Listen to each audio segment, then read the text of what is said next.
Alright, now I will be demonstrating the proper way to synchronize the carburetors on a 1977 Honda CB550. The first step is tools check. I've got my carburetor synchronizer kit here with good quality rubber hoses, screwdrivers, and my travel socket set. Second step, I have removed the gas tank and connected it with a long 2 or 3 foot clear hose here. It goes right into the filter there, and warmed up the bike. Ow. This model motorcycle has these little plugs right here, and I will be removing all 4 of them and inserting the brass extension. You can see the plugs are removed, and I will be sticking in these brass extensions that come with the carburetor synchronize kit.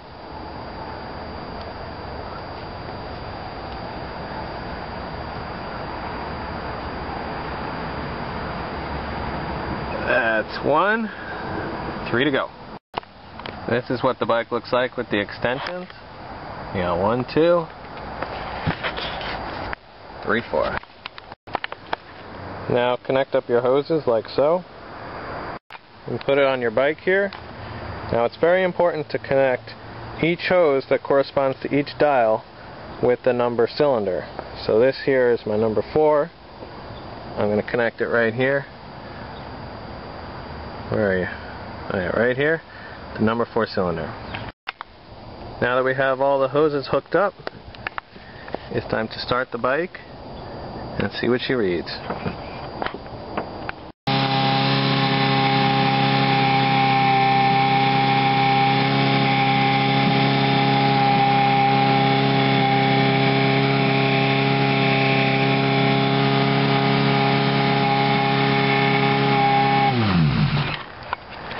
Now as you can see, when the bike was running, most of the needles were pretty much around the 10 to 11 psi range.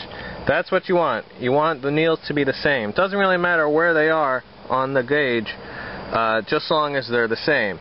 This bike is pretty well tuned. I've been working on it for a while, but just to give you an idea on how it should look.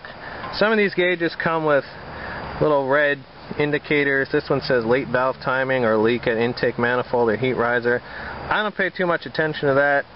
Just because bikes differ so much. I don't really think that this thing knows what it's talking about, but it can tell us that they're all operating within balance of each other. Now if one of the gauges was off, we would adjust it here at this little screw here. You back it off and turn it one way or the other, and that either increases or decreases the pressure. It's very important that when you're adjusting, you adjust the number 1 and 2 cylinder together, then the 3 and the 4 cylinder together, and then the 2 sets together.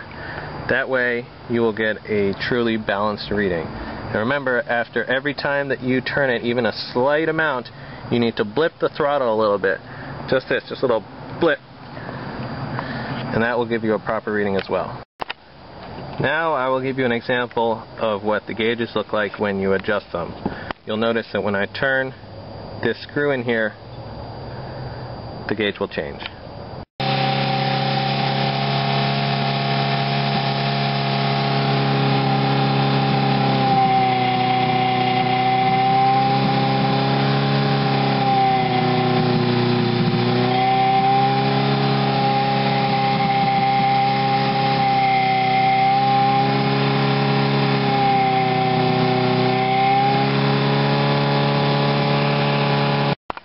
So that is the proper way to synchronize your carburetors on your motorcycle.